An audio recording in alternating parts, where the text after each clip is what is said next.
Dans cette vidéo, on va parler de la finale entre Alcaraz et Sinner à l'US Open. Je te décrypte tout, analyse, résultats et les points forts, les points faibles de chacun. Assieds-toi, abonne-toi.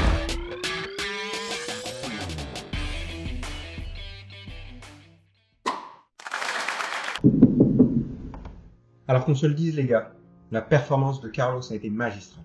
Il a surperformé face à Sinner qui lui n'a absolument rien pu faire sur cette confrontation qui a été complètement différente de Roland ou Wimbledon. Une prestation héroïque, ce qui représente bien son parcours depuis le début de la quinzaine à l'US Open. Un mot pour résumer ? Unbelievable. Alors à vous de me dire dans les commentaires, mais j'ai l'impression que le premier jeu, le premier set, a conditionné absolument tout le match. Tenez-vous bien, le premier jeu a duré 9 minutes. Oui, 9 minutes pour un seul jeu. À la fin de ces 9 minutes, finalement, c'est Alcaraz qui finit par breaker d'entrée. Qu'on résume, il y a seulement 1-0. Mais on sent déjà tout le poids sur Sinner qui se dit que la tâche va être véritablement ardue et Alcaraz qui prend une énorme confiance en lui.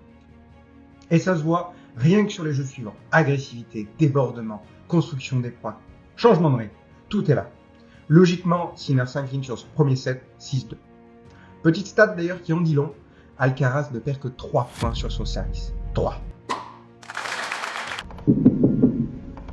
Au deuxième set, on s'attend forcément à un sursaut d'orgueil de la part de Sinner. Et il est bien arrivé. Alcaraz a commis quelques petites fautes qu'il ne faisait pas au premier set. Il est moins régulier et Sinner en profite. Et son jeu devient fondamentalement plus solide. Il reprend confiance et empoche le set en déroulant après le break et en résistant aux assauts d'Alcaraz. À l'entame du troisième set, on se demande vers qui va pencher la balance. Sinner, forcément, veut confirmer le deuxième set, et Alcaraz veut reprendre l'ascendant qu'il avait sur le premier set. La réponse est immédiate, c'est Carlos qui break d'entrée et provoque une frustration énorme chez Sinner. Alcaraz retrouve sa confiance et ne loupe plus aucune balle. Stratosphérique. Et quand il joue à ce niveau, c'est un rouleau compresseur. Sinner est débordé dans quasiment tous les compartiments du jeu. Le troisième et le quatrième set deviennent alors une formalité pour Carlos Alcaraz. Petit fait intéressant qu'on en a vu chez Sinner sur ce troisième set, c'est un moment de frustration qu'on ne voit quasiment jamais. Il balance sa raquette, alors certes légèrement, à la différence de certains qui sont coutumiers du fait, mais quand même, c'est un sentiment de frustration qu'on voit rarement chez Sinner, et c'est là qu'on mesure tout le poids de cette finale, et tout le poids et la confiance qu'Alcaraz peut dégager. Sur l'ensemble du match, il y a une stat qui fait mal pour Sinner. Quand on regarde la performance d'ailleurs, je pense à une chose, ça. Et oui, le pourcentage de première balle, 48% seulement. Autant vous dire que 48% c'est pas suffisant. Je vous jure, d'ailleurs, dans le troisième et dans le quatrième set, on avait l'impression que c'était beaucoup moins que ça. À la longue, ça devenait vraiment agaçant. On savait presque à l'avance qu'il allait mettre la première balle, soit dans le filet, soit dehors. Justine Hénin, elle-même, sur Eurosport, s'est même demandé, est-ce qu'il va changer de stratégie ? Tenter une première seconde plus appuyée ? Eh ben non, je comprends pas pourquoi il a persisté. À l'inverse, Alcaraz lui s'est régalé sur ses secondes balles, étant agressif tout du long. C'était vraiment compliqué pour Sinner pour rebondir. Résultat, les 2 derniers sets ont été totalement à sens unique. 2 points techniques à retenir. Le premier, c'est le fameux sabre, initié par Federer. Pour ceux qui ne savent pas de quoi je parle, voici en vidéo.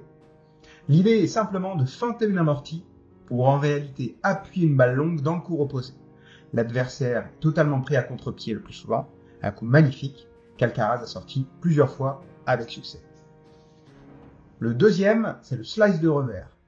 On n'a pas eu cette habitude de voir ça contre Djokovic, mais en revanche, contre Sinner, on sent que la stratégie a été un peu différente sur la variation des coups. D'ailleurs, dès le premier set, Carlos a tenté des slices de revers à l'image de celui-ci, pour casser le rythme de Sinner qui, justement, peut parfois être extrêmement dangereux sur les échanges basés sur des frappes rapides et longues. Étrangement, même pour un numéro 1 mondial et un joueur d'une classe internationale pour Sinner, il a toujours eu du mal à négocier ses slices bien placés.